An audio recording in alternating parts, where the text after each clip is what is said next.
Menjelang pelayanan penerbangan perdana, Menteri Perhubungan Budi Karya Sumadi mengunjungi Bandara Baru Yogyakarta International Airport yang berada di Kabupaten Kulon Progo.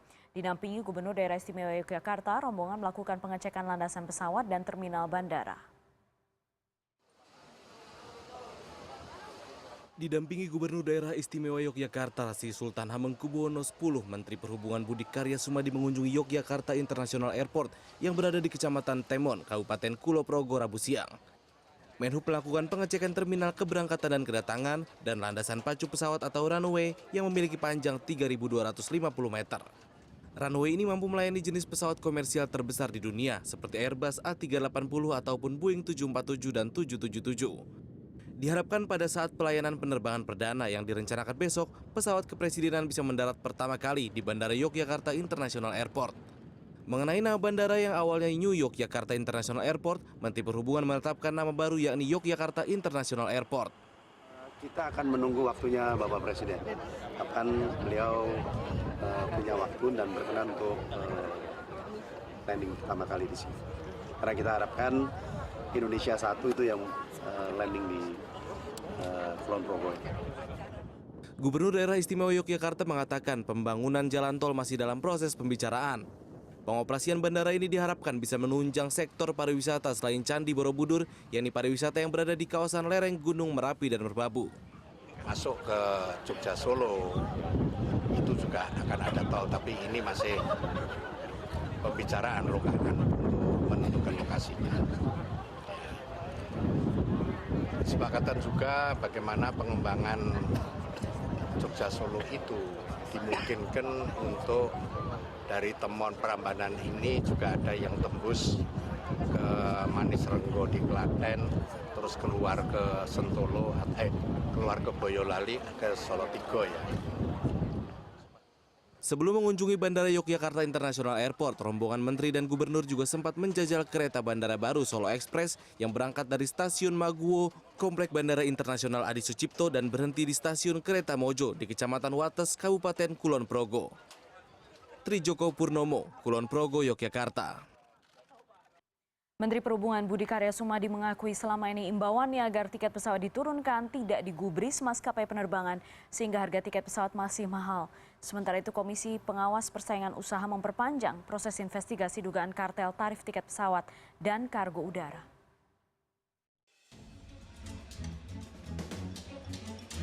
Meskipun sudah ada beberapa imbauan yang telah diterbitkan pemerintah, harga tiket pesawat di Indonesia masih mahal. Mahalnya harga tiket terjadi karena pihak maskapai berupaya agar bisnisnya lebih baik. Secara aturan, mereka tidak melanggar aturan karena harga tiket masih sesuai dengan batas atas yang ditetapkan. Pemerintah selaku regulator akan menawarkan dua opsi kepada maskapai dalam memberikan tiket pesawat yang terjangkau oleh masyarakat. Menurut Menteri Perhubungan Budi Karya Sumadi kepada Detik.com, pihaknya sudah menerbitkan imbauan kepada maskapai penerbangan nasional untuk menurunkan harga, di mana imbauan tersebut dikenal dengan subharga atau harga tertentu berjenjang. Budi menambahkan akan memanggil maskapai penerbangan Garuda Indonesia hingga Lion Air untuk mendiskusikan penurunan harga tiket. Apabila maskapai menerapkan surprise pada tiket, maka harga tiket pesawat yang terjangkau akan tersedia. Di sisi lain, Komisi Pengawas Persaingan Usaha memperpanjang proses investigasi dugaan kartel tarif tiket pesawat terbang dan kargo udara. Langkah ini dilakukan karena alat bukti yang dicari masih belum ditemukan. Dilansir Detik.com, Komisioner KPPU Guntur S. Saragih mengatakan proses investigasi akan diperpanjang hingga 30 hari terhitung sejak 22 April 2019. Tim akan fokus untuk menemukan bukti-bukti yang dibutuhkan. Sebelumnya, dugaan kartel tiket pesawat menyeruak karena makin sedikitnya pemain besar di industri ini, sehingga menimbulkan risiko kong kali kong antar pemain untuk bersepakat mengatur harga. Dua maskapai penerbangan, Garuda Indonesia dan Lion Air Group, dinilai melakukan praktik duopoli dan kartel karena menguasai pasar di Indonesia.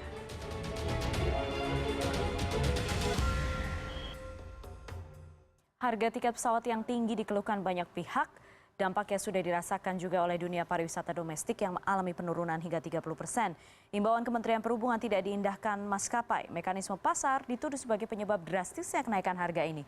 Belum lagi ada tuduhan kartel yang sempat dilayangkan beberapa pihak. Malam ini sudah bergabung di studio Pak Guntur Syahputra Saragi, Komisioner KPPU Republik Indonesia. Pak Guntur, selamat malam.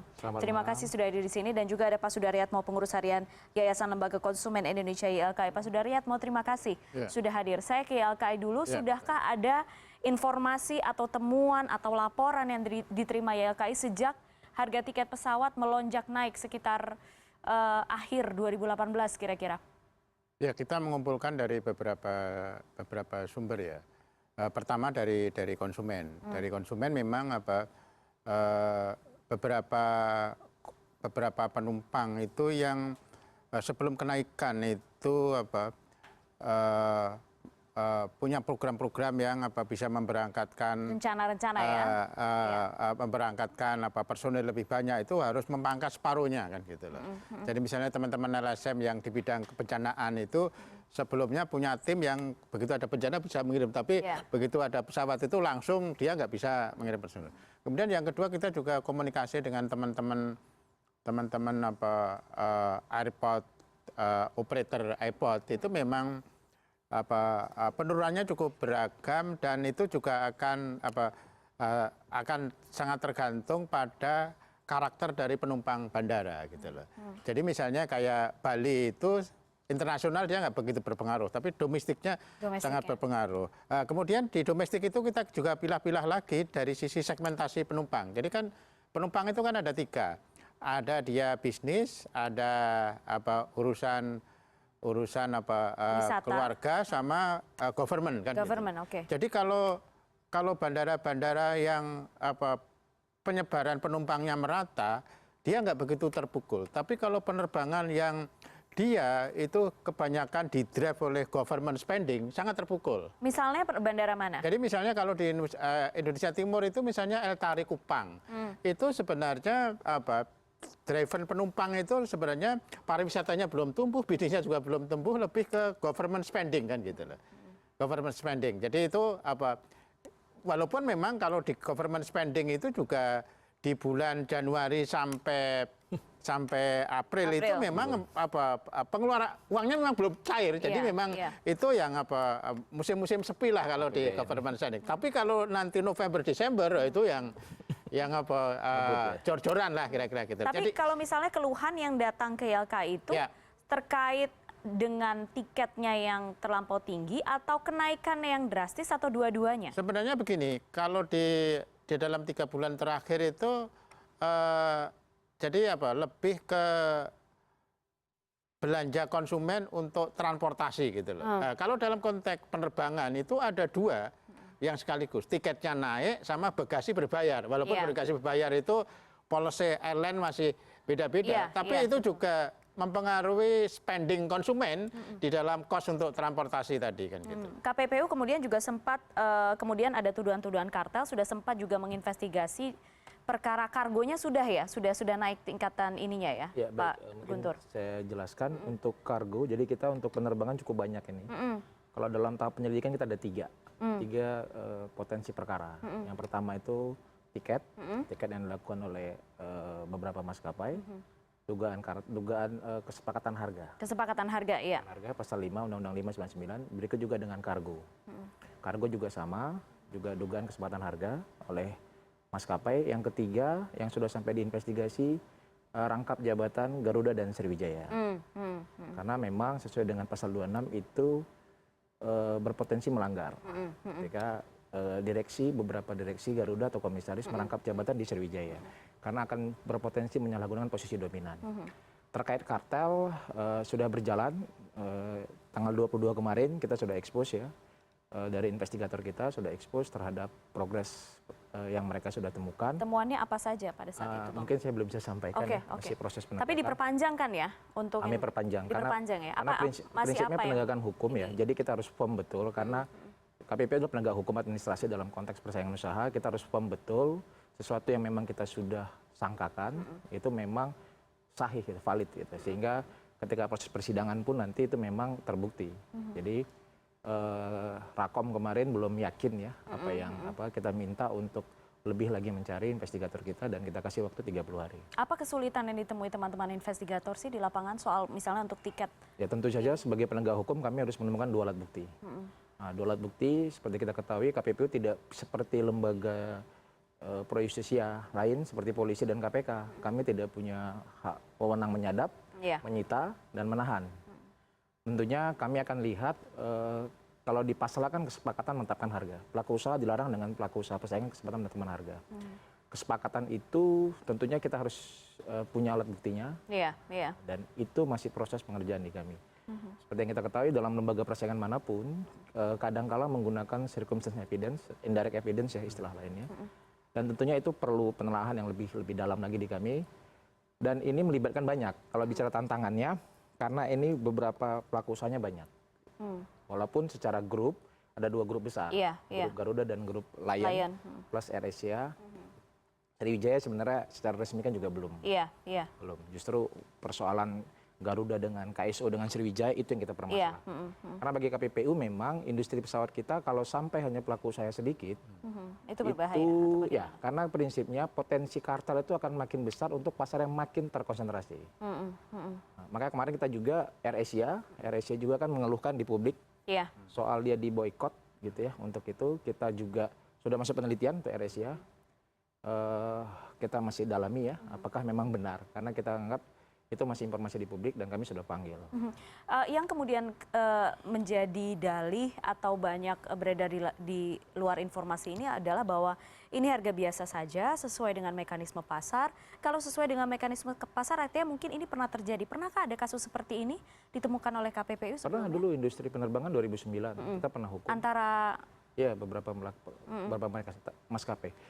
Begini sebenarnya, ketika isu menjadi kenaikan harga dalam teori kartel memang kalau memang beberapa pelaku usaha ingin melakukan kesepakatan harga, memang motivasi yang umum terjadi itu adalah untuk menaikkan harga.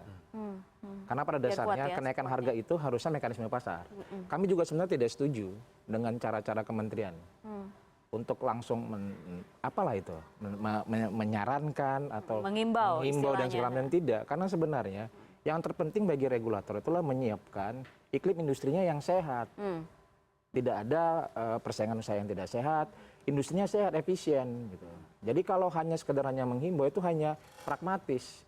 Apakah sekarang kalau sekarang sampai sudah terjadi, itu kan berarti apakah KPPU juga melihat ada ini juga diakibatkan oleh dalam tanda kutip pembiaran yang dilakukan pemerintah selama ini karena mungkin tidak secara jelas mengatur industri aviasi yang cukup menguntungkan bagi para pemainnya? Justru kita mendorong pemerintah jangan terlalu ikut campur urusan harga. Pemerintah fokus menciptakan iklim industri yang efisien. Itu saja yang kompetitif. Karena apa? Karena satu hal juga, harga di maskapai itu kan konsekuensi dari berbagai industri yang terkait. Bagaimana dengan bandaranya? Itu juga kan terkait karena satu hal, komponen biaya yang dibayarkan konsumen kalau sekarang itu kan harga sudah masuk juga. PSC ya, masuk begitu kan. Bagaimana itu? Jadi bagaimana juga dengan aftur dan lain halnya, pajak dan segala macam. Jadi poinnya KPPU sudah berkali-kali meminta supaya pemerintah untuk harga, karena bukan apa-apa, karena ketika itu dilakukan oleh pemerintah, itu akan menolak logika pasar itu sendiri. Karena seharusnya pertama asumsinya tidak harus persaingan sehat. Jadi naik atau turunnya itu mekanisme pasar. Kalau memang pelaku usaha yang A naik, dia akan kehilangan opportunity, daya saingnya untuk konsumen. Maka itu akan pindah ke pelaku usaha B. Maka A akan cenderung akan beradaptasi karena B akan diuntungkan. Begitu mekanisme pasar. Tapi kemudian yang menjadi pertanyaan itu kan adalah apakah memang apakah selama ini memang harga-harga yang dinikmati itu justru itu adalah dampak dari perang harga atau termasuk juga regulasi yang tidak jelas sehingga terjadi kelonjakan yang luar biasa sekarang? Kalau perang harga itu begini, asumsinya gini, pelaku usaha itu bukan pelaku usaha yang bodoh, yang dia mau bunuh diri. Artinya mekanisme itu mereka harus perhitungkan, karena pelaku usaha itu pasti punya perhitungan sendiri dalam pricingnya. Jadi itu asumsi dasarnya dulu, itu pelaku usaha bukanlah hal yang... Kalau memang dianggap itu harga terlampau murah, sebenarnya pemerintah bisa main instrumen, layanan apa yang mau? Standar pelayanan minimal apa yang harus dipenuhi.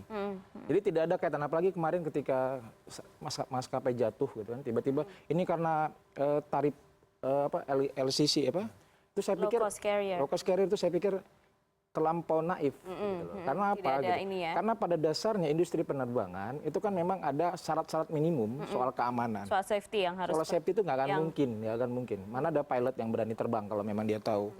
Jadi itu jangan kambing hitam. Yang harus dibuka itu apakah industri penerbangan kita kompetitif. Karena kalau itu kompetitif, sehat, tidak ada persaingannya sehat, kompetitif, efisien. Pada akhirnya pelaku usaha akan mampu untuk memberikan harga yang wajar. Jadi kalau misalnya sekarang, kalau dari LKI misalnya KPP mengatakan pemerintah tidak perlu menekan atau mengimbau maskapai untuk menurunkan harga. Jadi apa yang bisa dilakukan sekarang kalau menurut YLKI? Ya sebenarnya kalau dari sisi konsumen itu kita mengharapkan harga yang fair dan sustainable, menjamin kesinambungan kan gitu. Di airline itu memang begini ya Pak, kalau bagi konsumen yang menimbulkan tanda tanya itu kan kita sebagai contoh membandingkan full service carrier Iya. dari Jakarta ke Makassar itu sekitar 2 jam. Itu tarifnya hampir sama dengan Jakarta ke Ho Chi Minh 3 jam. Tarifnya sama. Itu kan loh, ini ada apa dengan dunia penerbangan gitu. Kan pesawatnya sama. Struktur cost-nya itu yang harus dibedah. Kenapa yang membuat airline di Indonesia itu Jauh tarifnya domestik ya? tarifnya lebih mahal. Memang tadi ya Pak, salah satu dugaan adalah kartel. Cuma kartel itu kan biasanya tujuannya kan untuk excessive margin. Ini juga menjadi menarik untuk dianalisa KPPU karena margin di airline itu sangat kecil. Margin di airline sangat kecil kan gitu loh. Jadi ini juga menjadi pertanyaan, kenapa komponen struktur cost apa yang menjadikan konsumen itu harus membayar lebih mahal dibandingkan airline di negara lain untuk lama penerbangan dengan pesawat yang sama itu yang. Ya, itu yang menjadi pertanyaan. Tapi kemudian bagaimanapun di sini pemerintah mungkin juga harus memberikan sinyal yang jelas keberpihakannya kemana. Itu mungkin yang sebenarnya ditunggu masyarakat. Karena mungkin kemarin energinya habis untuk Pilpres, tapi sekarang masih ada utang nih yang belum beres soal harga tiket pesawat yang sudah berjalan begitu lama, apalagi sebentar lagi sudah mau Lebaran. Nanti kita bahas setelah jeda, tetap bersama kami di CNN Indonesia Prime News.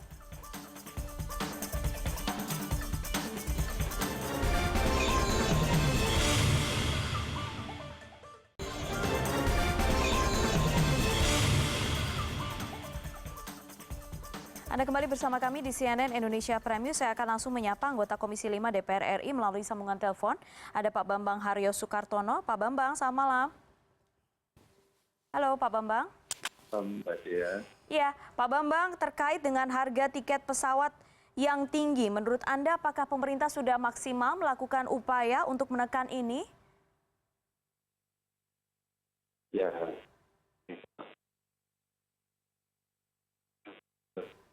Ya, Pak Bambang mohon maaf, mohon maaf, ada gangguan komunikasi, nanti kami akan kembali menghubungi Anda. Sayang sekali kami tidak bisa mendengarkan suara Anda di studio. Nanti kami akan kembali hubungin Anda. Ya, saya langsung ke Pak Guntur. Kalau misalnya KPPU kemudian, bukan sudah misalnya, KPPU menyarankan agar pemerintah berikan keleluasan kepada maskapai, tapi memastikan juga agar industri ini berkembang secara sehat gitu ya. Bisa dilepas begitu dan kemudian itu juga akan menguntungkan masyarakat terkait dengan harga tiket yang mungkin bisa turun atau bagaimana? Baik, begini, kalau memang intervensi pemerintah ketika dianggap pasar gagal, tapi dalam sektor ini sebenarnya semua pelaku usaha adalah pelaku usaha yang walaupun cenderung oligopoli ya antara grup lain dan kedua, tapi dua-duanya sebenarnya pelaku usaha yang kuat, tidak ada dominasi sekali oleh salah satu. Artinya walaupun duopoli, yang AirAsia kita kecualikan karena kecil ya, seyogianya duopoli ini masih bisa memberikan persaingan. Hanya saja bisa jadi begini, ada faktor-faktor juga non penerbangan kali Pak. Karena apa? Ada kinerja keuangan. Bagaimana dengan kinerja keuangan masing-masing korporasi? Kadang-kala kan seperti itu. Satu sisi kinerja keuangan buruk, kemudian dia melakukan itu, sehingga ada saja mungkin kalau dari perspektif kami ya, karena masih dugaan gitu, ada dugaan untuk melakukan kalau bagi kami dugaan kartel kan. Untuk apa? Karena prinsipnya kalau kartel tadi, kalau bagi kami ke pemerintah, ayo bantu kami untuk membuktikan. Ya oke, iya. Membantu kami membuktikan, Kemenhub nggak usah harus menghimbau apa, silahkan saja bantu kami cari data. Makanya kemarin alhamdulillah walaupun cukup lama ya Kementerian Perhubungan menjawab surat kami. Tapi sudah ya?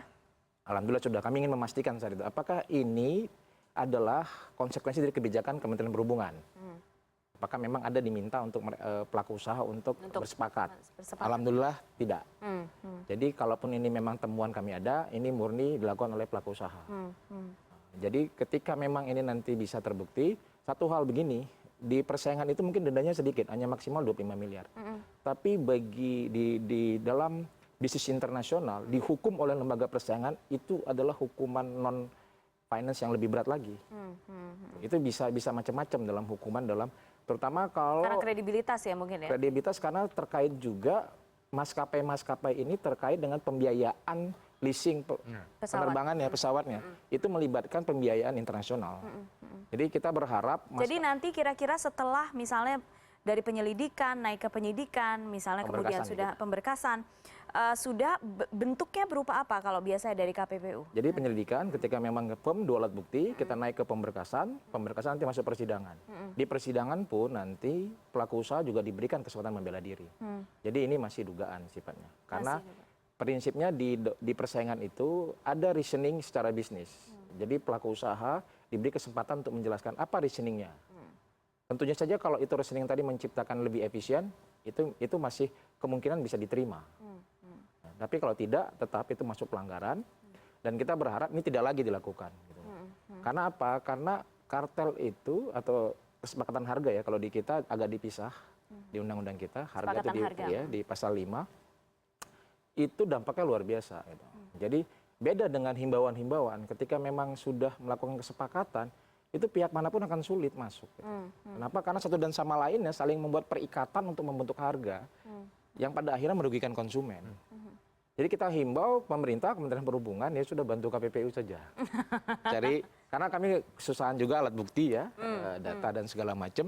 Karena kami harus menggunakan analisis, pastinya analisis ekonomi ya.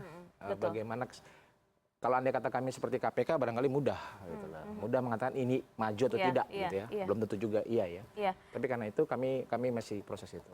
Di depan sebentar lagi, nggak lama lagi kita Idul Fitri. Dalam harga normal sebelum kenaikan harga ini saja ketika Idul Fitri sudah berkali lipat harganya. Ke depan kan berarti apa? Ini bagaimanapun pasti ke depan menjelang Idul Fitri akan betul-betul dilihat oleh pemerintah. Apa yang akan YLKI upayakan atau dorong? Ya memang gini, kalau peak season kayak Lebaran itu kebanyakan airline itu dia akan menggunakan momentum untuk menggunakan tarif batas atas. Itu yang sebenarnya kalau by regulation sepanjang dia masih dalam koridor batas atas tidak ada peraturan yang dilanggar. Walaupun dari sisi revenue kalau seat itu dijual sebagian besar batas atas, dampak ke revenue kan revenue-nya cukup besar. Cuma memang begini ya Pak, kaitannya dengan tarif mahal itu dan dugaan kartel tadi itu kan begini ya Pak. Jadi implikasi kartel itu kan ada 2. Bagi konsumen itu kan consumer loss kan. Jadi misalnya sekarang itu kan, ini juga menarik nanti menunggu investigasi KPPU. Sekarang full service carrier dari Jakarta ke Makassar, 2 jam penerbangan itu sekitar 5 juta PP. Itu kalau terbukti kartel itu kan nanti ketemu fair price-nya kan. Selisih antara harga yang dibayar konsumen dengan fair price itu yang consumer loss-nya kan gitu loh. Nah, memang implikasi dari consumer loss itu dari sisi airline dia akan menikmati excessive margin. Nah, ini yang harus ini kenapa kartel itu sebenarnya diperangi di situ sebenarnya itu yang apa KPPU lah yang lebih expert. Kalau bagi konsumen ya kita cuma membandingkan 2 penerbangan yang sama, kenapa konsumen membayar lebih mahal untuk penerbangan di Indonesia, itu aja. Penjelasannya apa? Karena memang kalau konsumen hitung-hitungannya memang sesederhana itu kan memang. Tapi kalau misalnya sekarang sebenarnya pemerintah sudah berupaya belum sih, Bang Guntur, untuk bisa mungkin menjembatani atau ya sudah dibiarkan saja begitu?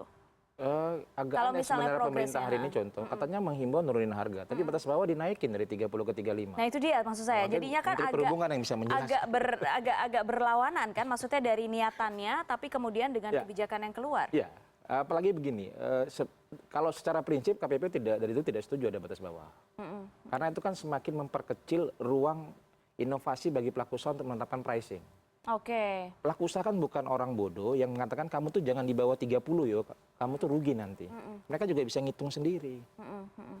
Karena apa? Apalagi kalau untuk model lebaran ya, ini kan tadi bahas lebaran. Kita tahu lebaran itu ada model yang istilahnya pergi pulang ya, pulang. Balik itu kan kemungkinan kosong. Iya. Karena kita memang terkonsentrasi Jakarta keluar Jakarta. atau kota yang lebih kecil. Gitu. Ketika batas bawah 35%, berarti maskapai tidak bisa menggrab potensi-potensi yang mungkin saja sensitif terhadap harga untuk diterapkan harga yang lebih murah. Jadi makin membatasi strategi pricing dari korporasi. Makanya logikanya di mana gitu. Ingin mendorong turunin harga, tapi batas bawahnya dinaikin. Artinya apa? Pelaku usaha dilarang harganya 30%. Iya. Artinya apa? Hai pelaku usaha, kamu harus naik. Mau tidak mau secara halusnya begitu ya. Makanya inkonsistensi kita lihat. Kan menghimbau nurunin harga, tapi prakteknya menaikkan tarif batas bawah 30 ke 35%. Itu yang kita sebenarnya kalau dari sisi YLKI apa dalam konteks apa batas bawah itu begini batas bawah saya setuju kalau jadi lebih ke kalau ada operator yang lebih efisien di atas batas bawah, mestinya jangan di pack kan gitu loh.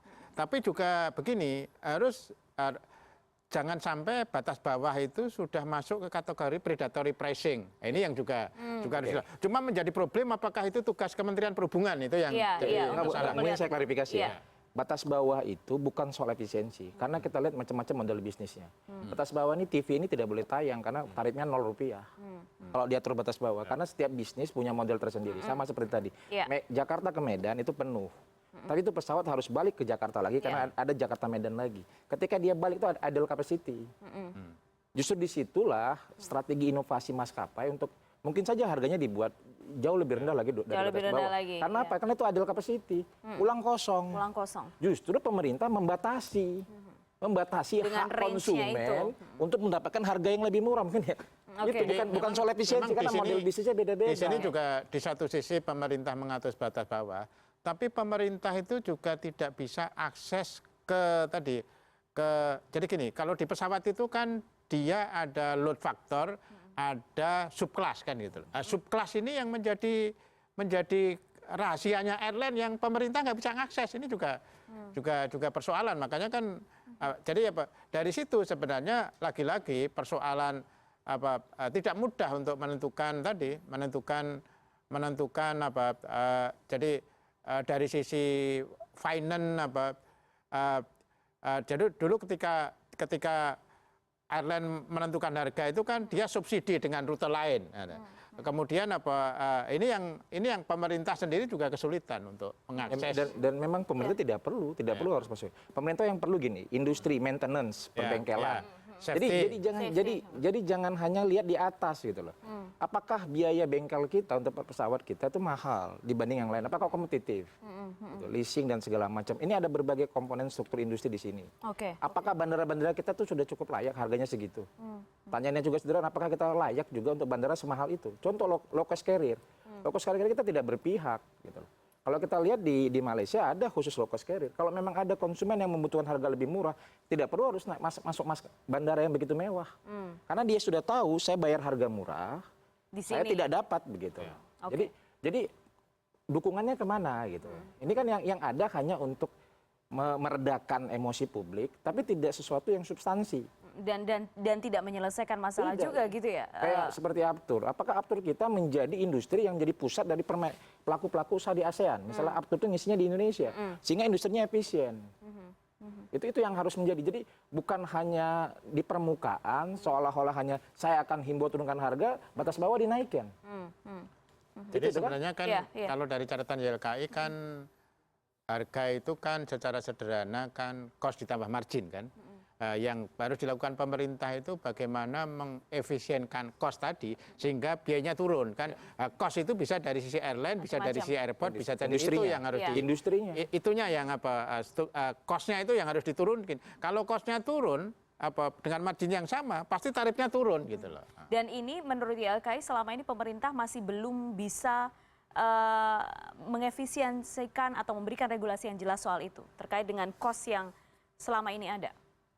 Ya memang begini kadang-kadang konsumen tidak punya pilihan ya. Misalnya dalam konteks bandara itu ya. Bandara itu kan kalau di Soekarno-Hatta itu kan ada Terminal 1, Terminal 2, Terminal 3. Itu PSC-nya beda-beda. Terminal 1, 2 domestik 65.000, Terminal 3 itu 130. Saya pengen bandara yang sederhana aja. Cuma kadang-kadang kan kita nggak bisa milih kan gitu loh. Itu yang harus bayar tadi kan gitu. Termasuk itu juga begini apa, pilihan airline terhadap Terminal 1 atau 3 itu juga berpengaruh ke tarif juga yang itu di luar kendali dia kan gitu. Included di situ. Iya. Tapi Bang Guntur oke lah. Tapi berapa lama proses ini kira-kira akan berlangsung kalau misalnya dari penyelidikan yang saat ini dilakukan? Ya tentu 30 hari kita anggap waktu untuk cukup bagi investigator kita. Nanti kita pastikan juga ya. Ini tidak boleh gantung karena ini penegakan hukum. Apakah kita terima untuk naik ke pemberkasan atau kita perpanjang lagi atau kita close. Karena prinsipnya penegakan hukum membukti memang yang tidak yakin juga kita tidak bisa hanya justifikasi ini yakin ada tidak, tapi harus berangkat dari alat bukti. Oke, baik, kita tunggu perkembangannya seperti apa. Bang Guntur terima kasih. Pak Sudarma terima kasih banyak dari YLKI. Kami akan segera kembali dengan informasi lain. Tetap bersama kami.